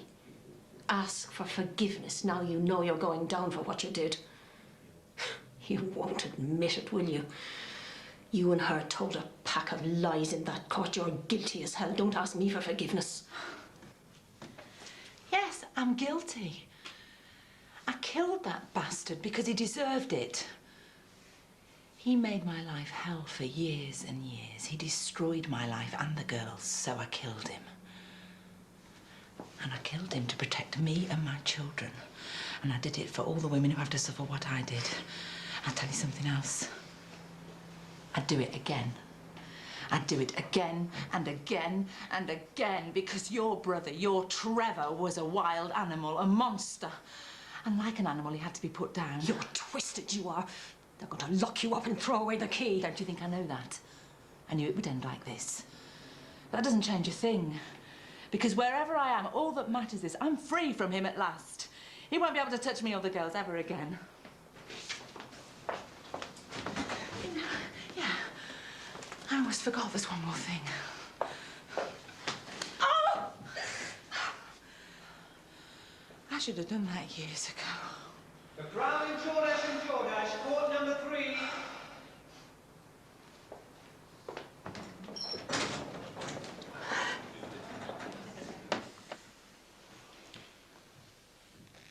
Members of the jury, over the past few days you have heard a tale of almost unbelievable wickedness and evil.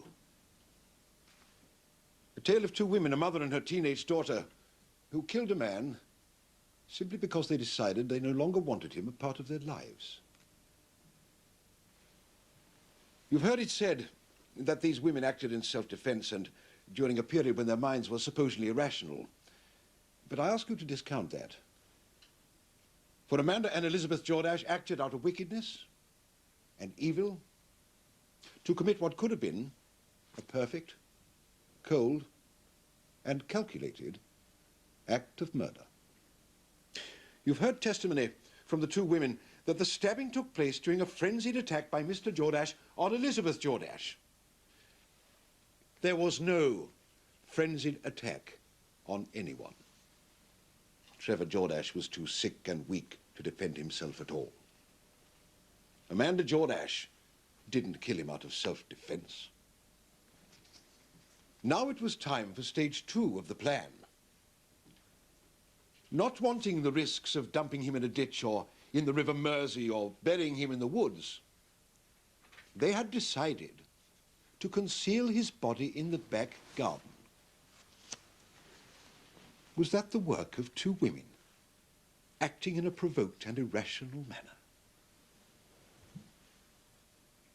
If, as they say, it was self-defense, what was wrong with telephoning the police and giving themselves up? Surely they would have received a sympathetic response. But no, that wasn't part of the plan. And the plan was going like clockwork.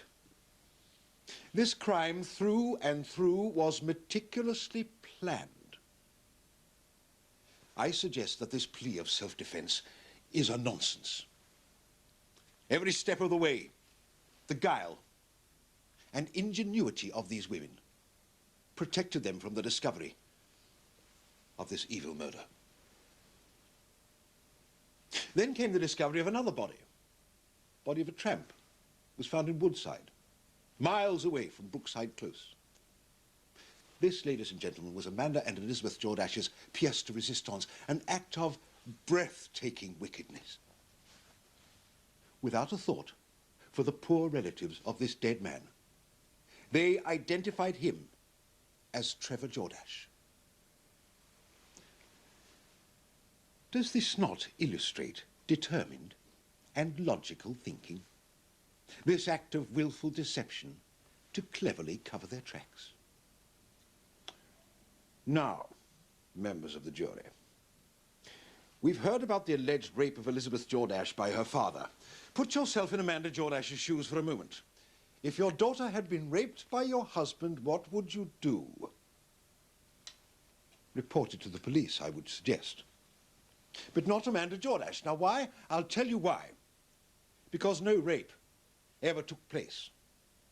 This whole story is a nonsense invented by these two women while plotting this murder, invented purely for the purpose of a bogus and dishonest defense should their crime ever be detected.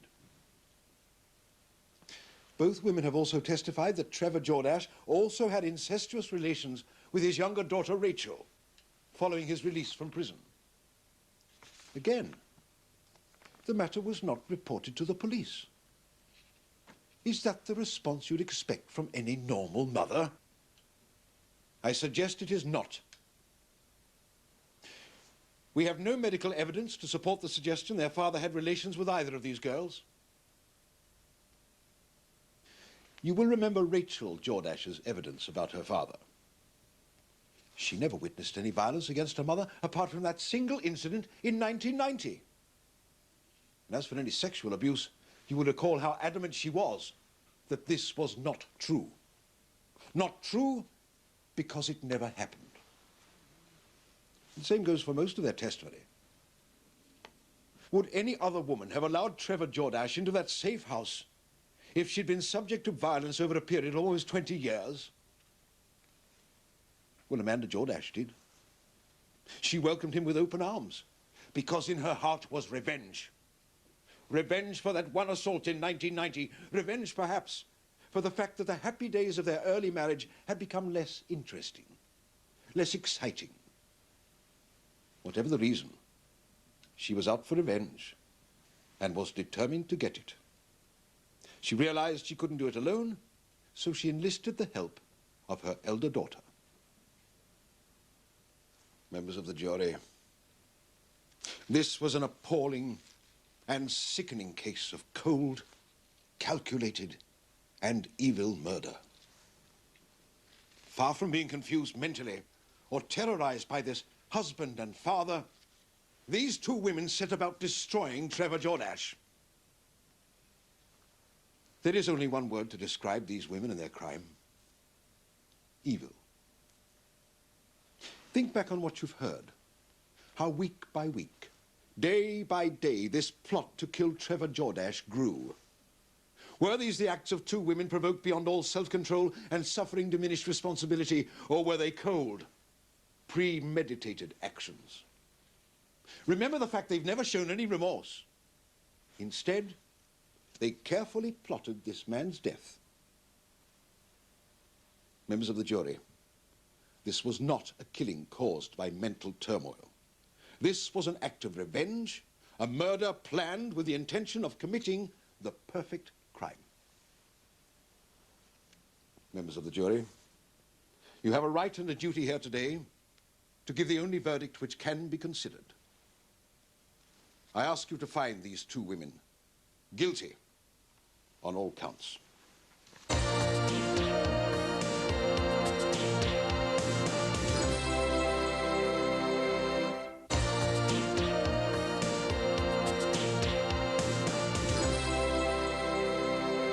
Mr. Anderson. May it please, my lord. Members of the jury, this is no ordinary killing. Well, the facts themselves are not in dispute. Both Amanda Jordache and Elizabeth Jordache readily admit what happened. And that, members of the jury, is the only straightforward aspect of this entire case.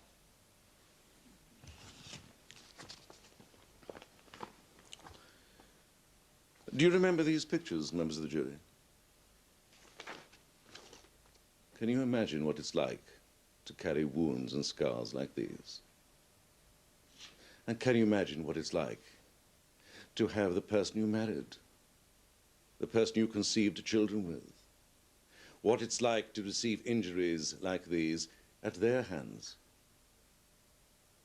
Amanda Jordache can. It's been part and parcel of her married life for years. Can you imagine it?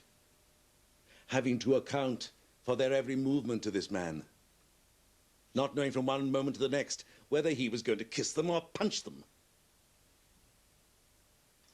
And that applied not only to Amanda Jordache, but to Elizabeth Jordache as well, who we have heard was subjected to rape at the hands of her own father. Indeed, the reason for the most violent attack on her mother stemmed from this sexual abuse. Can you imagine how Elizabeth Jordache felt? And who was there to stop a 6-foot, well-built man if he decided to indulge his perverted tastes yet again? Trevor Jordache hadn't changed at all, but his youngest daughter, Rachel, doted on him. In her eyes, he could do no wrong, due mainly to the fact that Amanda, as any good mother knows, had sheltered her from the truth. But Trevor Jordache knew this, and he'd grown very close to Rachel, given her presents, taken her out. And then on one occasion, Amanda came home to find them both together in Rachel's bedroom. You imagine how she felt. But what could she do? What could she say? Oh, it's easy to say she could have reported the matter to the police, as she could have done those times with Elizabeth. How could she? Would he have put them all into hospital this time? Can you imagine this new fear for her daughter Rachel? Remember that night in May that year, when Elizabeth came home and found her mother battered and her father asleep with Rachel in her bed? Rachel may have denied that her father assaulted her sexually. But Elizabeth had her own experiences in mind. Imagine their feelings at this new, sudden, terrifying dimension to their captivity at the hands of this monster of a man. The impotence instilled through fear into them by him was absolute. What could they do? They couldn't run. They couldn't hide. Their only alternative was what they decided upon. To hurt him, stop him, warn him off. Anything to stop his outrages. These two women were not criminals with guns planning a robbery, willing to kill for gain. They were not muggers with knives ready to kill. Nor were they evil, scheming women out for revenge. They were two desperate women being driven to the edge of madness and despair by this man. They could see no way of escape from the tightening noose of his increasingly vicious behavior, and they felt they had no alternative. So disturbed was the state of their mind, so diminished was their state of normal behavior. They tried to poison him with weed killer. But these were inept, desperate women, not experienced killers, and the only result was to make him more angry. Desperately, they ground up painkillers to slow him down, disable him. But he walked into them and, realizing what was afoot, threatened them with death. He would, you have heard, kill them all. Kill them all. Now, please imagine the scene. Trevor Jordache launches a wild, vicious attack on his daughter. Violence that not even Amanda had seen to such a degree before. What would you have done? A split-second decision, not weeks of planning. How would you have stopped him? Amanda Jordache took the only course open to her. That of self-defense and the defense of her daughter's life. For the first and only time in her sad life, she fought back. She took a kitchen knife and she stabbed her husband in the back. Oh no, ladies and gentlemen, this is no premeditated killing. Each of these women was driven to the actions they took that day by years of systematic abuse, years of fear, an accumulation of terror. Do you think we've got a chance? Now for events. Oh, yes. After the killing. Yes, absolutely, Elsa. It is my contention also that every single one of those events was the result of their mental state over a period of time from well before Trevor Jordache was sent to prison, coupled with the post-traumatic effect of the actual killing. We have heard that they kept the body in the house for days, not knowing what to do. Does that sound like the behavior of cold-blooded killers? If it had been premeditated, surely they would have had a plan for the disposal of the body. No, ladies and gentlemen of the jury, their distinction between reality and illusion was so distorted, so confused. All rational principles that guide normal behavior had dissolved. They had arrived at the stage of losing all self-control.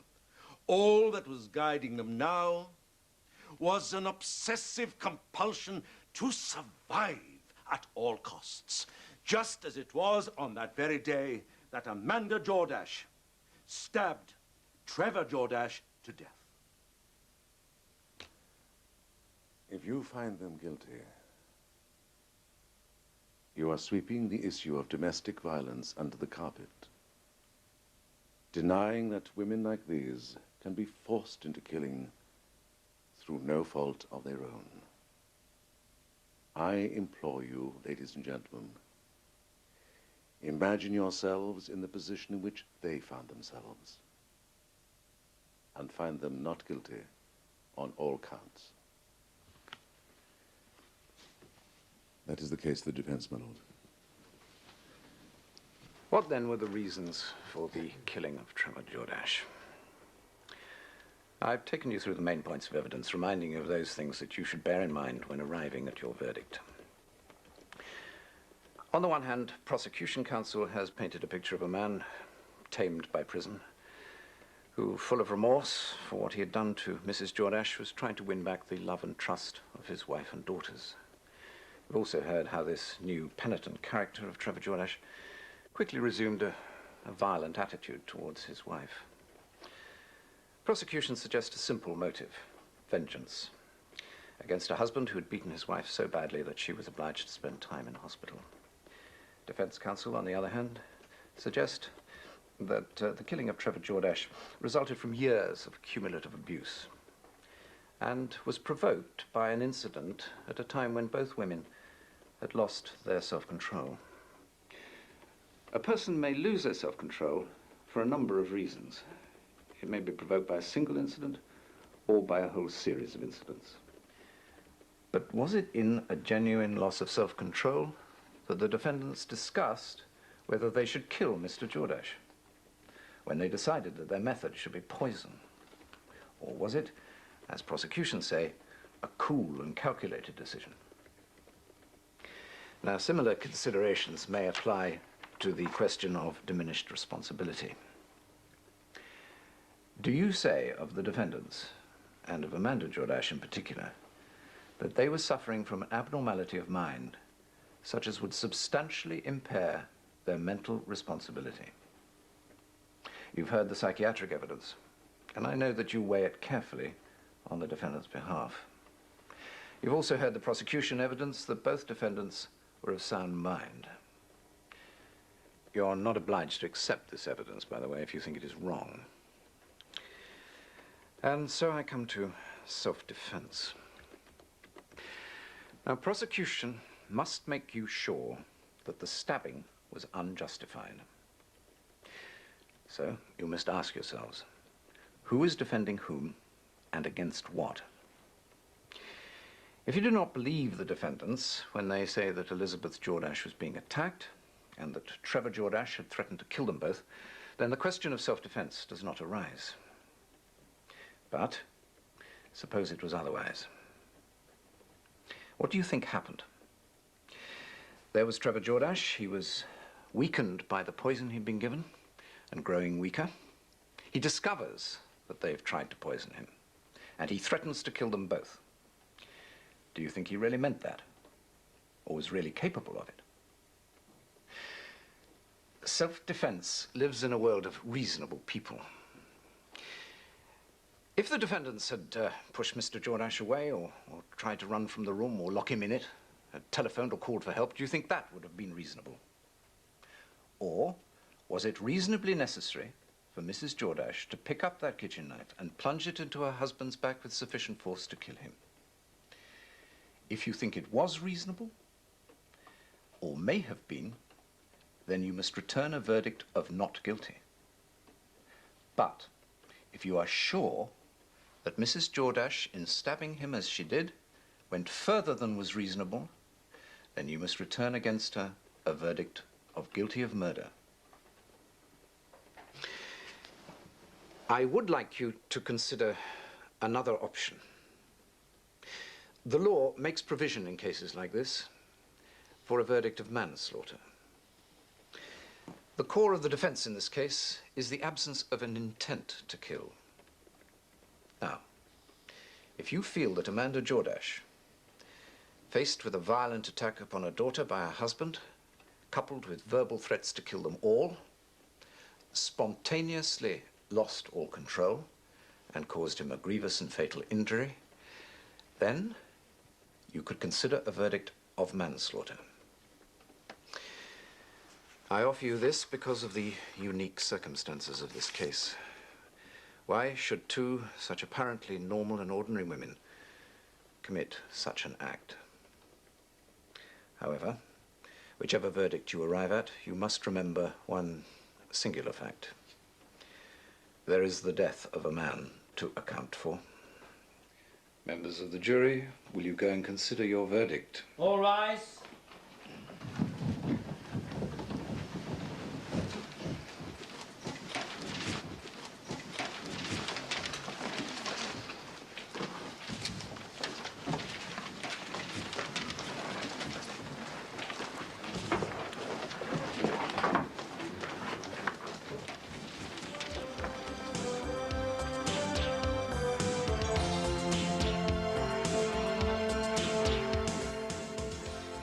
To catch up on bits of the trial you might have missed, there's a two-part Brookside compilation tomorrow at 5:05 and Sunday at 6:05.